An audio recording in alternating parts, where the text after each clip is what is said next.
வெற்றி பெறுவதால வாழ்க்கையில மகிழ்ச்சி வர்றதில்லைங்க. மகிழ்ச்சியாய் இருப்பதுதான் வாழ்க்கையின் வெற்றி. 4 வயதில் உங்களால் தானாக நடக்க முடிந்தால் வெற்றி.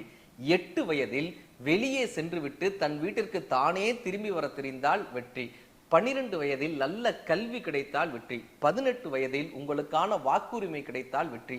22 வயதில் நீங்கள் ஒரு பட்டதாரியாக மிளிர்ந்தால் வெற்றி. 25 வயதில் உங்களுக்கான சரியான வேலை கிடைத்தால் வெற்றி. 30 வயதுக்குள் உங்களுக்கு ஒரு குடும்பத்தை அமைத்துக் கொண்டால் வெற்றி. 35 வயதில் உங்களுக்கான ஒரு சொத்துக்களை சேர்க்க தெரிந்தால் வெற்றி. 40 வயதில் இளமையான தோற்றத்தோடு இருந்தால் வெற்றி. 50 வயதில் உங்களது பிள்ளைகளை கரை சேர்க்க முடிந்தால் வெற்றி. 60 வயதில் ஓய்வு பெற்றால் வெற்றி. 70 வயதில் உங்கள் வேலைகளை உங்களால் செய்ய முடிந்தால் வெற்றி. 75 வயதில் வெளியே சென்றுவிட்டு மீண்டும் வீட்டிற்கு பத்திரமாக திரும்பினால் வெற்றி. 80 வயதில் தானாக நடக்க முடிந்தால் வெற்றி.